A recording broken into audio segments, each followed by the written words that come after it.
ሰላም ጤና ይስጥልኝ ቤተሰቦች። በዛሬው ቪዲዮአችን ስለ ትህትና ምንነትና መገለጫዎቹ እንዲሁም ደግሞ ትህትናን ወደ ህይወታችን እንዴት ማዳበር እንችላለን የሚለውን በሰፊውና በጥልቀት የምንወያይበት ይሆናል። እስከ ቪዲዮ መጨረሻ አብራችሁ እንድትዘልቁ በአክብሮት እጠይቃለሁ። ሀሳብ አስተያየት ካላችሁ ኮሜንት ሴክሽን ላይ አስቀምጡልኝ። እንዲሁም ቪዲዮውን ላይክ በማድረግ ብንጀምር በጣም ደስ ይለኛል። ወደ ሀሳባችን ስንገባ ትህትና የምንለው ነገር በእኛና በእግዚአብሔር መካከል ያለ የመነጋገሪያ ቋንቋችን ነው። ማለትም ትህትና የተገራ ኃይል ነው።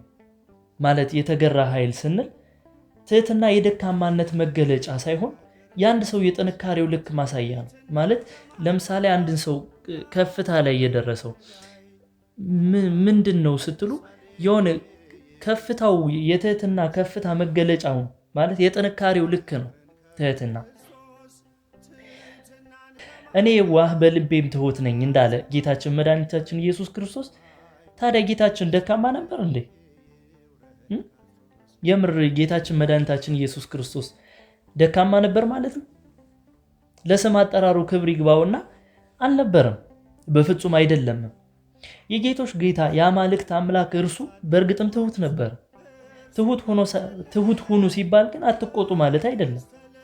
ሰዎችን አትገስጹ ማለት አይደለም።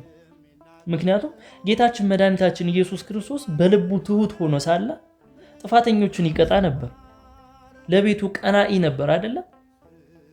ማለትም በቤተ ክርስቲያን ደጃፍ የሚሸጡ ነጋዴዎችን ንግዳቸውን አላተረማመሰው። የእውነት ትህትና ማለት ትህትና የደካማነት መገለጫ አድርገናል። አንገት መድፋት ትህትና ነው ብለናል። ሰዎችን ማፈር፣ መሽኮርመም ትህትና እንደ ትህትና መገለጫ አድርገን ስለወሰድ ነው። ያ ግን በፍጹም ማለት አይደለም። የእውነት የትህትና መገለጫው ያሳካናቸውን ነገሮች ማለት ሁሉንም ማለትም የሆኑልንን የተደረጉልንን ነገሮች ከእግዚአብሔር እንደሆኑ መረዳትና ምስጋና ማቅረብ፣ ያለ እግዚአብሔር ምንም እንደሆንን ማለትም የማንጠቅም ትቢያ እንደሆንን መረዳት ነው። ያ ነው ትህትና ማለት። ትሁት ሰው የምንለው ደግሞ በገዛ አንደበቱ ራሱን የሚሰድብ እና ደግሞ የሚያዋርድ ማለት ሳይሆን ትሁት ሰው በሌሎች ስድብ የምር ሌሎች ሲሰድቡት፣ ሌሎች ሲተቹት ለደረሰበት ስድብና ትችት በእነሱ ፊት ፍቅሩ ሳይቀንስበት የእውነት ፍቅሩ ሳይቀንስበት መቆም የሚችል ሰው ካለ እሱ በእርግጥም ትሁት ነው። ትህትና የምንለው ነገር ትልቁ ያንን ነው። ሌላኛውና ዋነኛው የትህትና መገለጫ ብዬ የምወስደው ራስን ለእግዚአብሔር መስጠት ነው። የምር ራስን ለእግዚአብሔር መስጠትና ፈቃዱን ማድረግ፣ ያ ነው ትህትና። ትሁት መሆን ማለት ራስን በልኩና በመጠኑ ማየት ነው። ይህንንም ስንል ሰርቶ ላሰራን፣ አይቶ ላሳየን፣ ችሎ ላስቻለን፣ አቅምና ጉልበት ለሆነን፣ ገመናችንን ለሸፈነ አምላክ ክብርና ምስጋናን መስጠት ነው። የምር ትሁት መሆን ማለት ትሁት መሆንን እንኳን አለማወቅ እኮ ነው። ምክንያቱም እኔ ትሁት ነኝ ማለት በራሱ የሆኑ በውስጡ ትዕቢት አለውና፣ ትዕቢት ደግሞ እንደምታውቁት ምንጊዜም ቢሆን የትህትና ተቃራኒ ነው። ማለት እስኪ በጥቂቱ ማለትም ትዕቢት ያሳጣንን ነገር ከመጽሐፍ ቅዱስ አንጻር በጥቂቱን ለመቃኘት እንሞክር። ሳጥናኤልን ከክብሩ ያዋረደው ምንድን ነው? ማለትም ሳጥናኤል ከክብሩ ወርዶ ሰይጣን እንዲሆን ያደረገው ምንድን ነው? ትዕቢቱ አይደለም? ማለት መላእክትን እኔ ፈጣሪያችሁ ነኝ ማለቱ አይደለም? ትዕቢቱ ነው ከዛ ክብሩ ያዋረደው። ሌላኛው አዳም ነው። አዳምን ከገነት ያስወጣው ምንድን ነው? አምላክነትን መሻቱ። የሆነ የተደበቀ ነገር አለኝ፣ አምላክ የነገረኝ ነገር ውሸት ነው ብሎ ዕፀ በለስን መብላቱ በትዕቢቱ አይደለም ከገነት የተባረረው? ሌላኛው ከመጽሐፍ ቅዱስ ማንሳት ከቻለን ፈርዖንንና ሰራዊቱን የምር በኤርትራ ባህር የጣላቸው ያሰጠማቸው ትዕቢታቸው አልነበረም? ናቡከደነጾርን የምር ከእንስሳት ጋር ወርዶ ሳር እስከ መጋጥ ድረስ ያደረሰው ትዕቢቱ አልነበረም? አያችሁ አይደለም? እኔ ከሁሉ የበላይ ነኝ፣ እኔን የሚደርስብኝ የለም ብለን የምንወስዳቸው እርምጃዎች በሙሉ በፍጹም ትህትና የሌለባቸው ናቸው። እንግዲህ በተቻለኝ አቅም ስለ ትህትና ለማስረዳት ሞክሬያለሁ ብዬ አምናለሁ።